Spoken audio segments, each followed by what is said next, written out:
Now to the White House's plan to put Washington front and center in the AI race, comparing what they want to do to the Manhattan Project. You know, the research project that gave us the atomic bomb.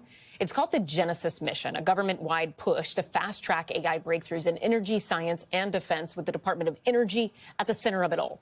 The plan unites AI research across 17 national labs and some 40,000 DOE scientists, creating one coordinated federal AI platform for the first time ever. Joining us now to break all of this down and help us understand what is going on is NBC News reporter covering AI, Jared Perlo. Jared, thank you so much for joining us. Big picture, when you hear the comparison to the Manhattan Project, a lot of people think, okay, are we in that type of scenario where they feel like this is some sort of next war endeavor or frontier? What do you make of it having a name and kind of the references to the Manhattan Project? Yeah, so I think this is a tremendous shift in kind of America's approach to AI, or really, I think it's a reinvention of kind of federal backing of AI projects. So we've seen throughout the Biden administration, earlier in the Trump administration, kind of federal efforts to back AI. But this is kind of the first really concerted push, throwing the heft of the federal government behind the development, research, and application of AI.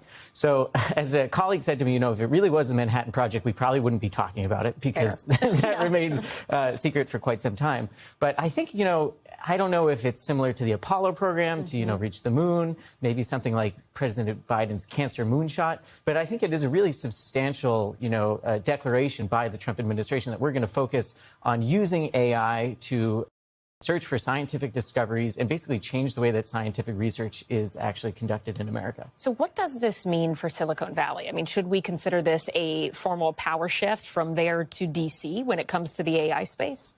So I think this is, as I see it, kind of more of a joining of forces. So if you take a step back, the development of AI as we know it today is kind of interesting and different from many other very high-performing technologies. So if you think about the internet, even kind of the development of microchips, all of that was really subsidized or kind of spearheaded by the government. So AI, on the other hand, has really been spearheaded, developed by a handful of private sector labs. You think Anthropic, OpenAI, Google, you know, the companies whose chatbots you use. So I think the announcement yesterday is kind of a joining of forces between Silicon Valley and the government. And there's certainly a lot of chummy relationships between people in the White House AI czar David Sachs has a very close relationship. A lot of these people were former venture capitalists in Silicon Valley. So I think there's going to be a lot more public-private partnerships. And that's one of the most exciting parts of the order, is it explicitly said that within 90 days, the Secretary of Energy, who's kind of overseeing all this, has to identify some of those opportunities for further public-private collaboration, especially on chips and on, you know, building out AI applications. So what do you think this means for AI and advancements in AI moving forward? Is there any concern amongst industry insiders that the government being involved could slow down some of the innovation? Yeah, it's a good question. I don't really see it that way. So kind of the three-legged stool of AI comprises chips or computing power, data, and algorithms. And you basically need all three of those legs in order to fuel the AI fire. And, you know, perhaps people have been reading headlines. They've seen, you know, $1.4 trillion in commitments to chips from companies like OpenAI. But this question about data is kind of one of the biggest concerns.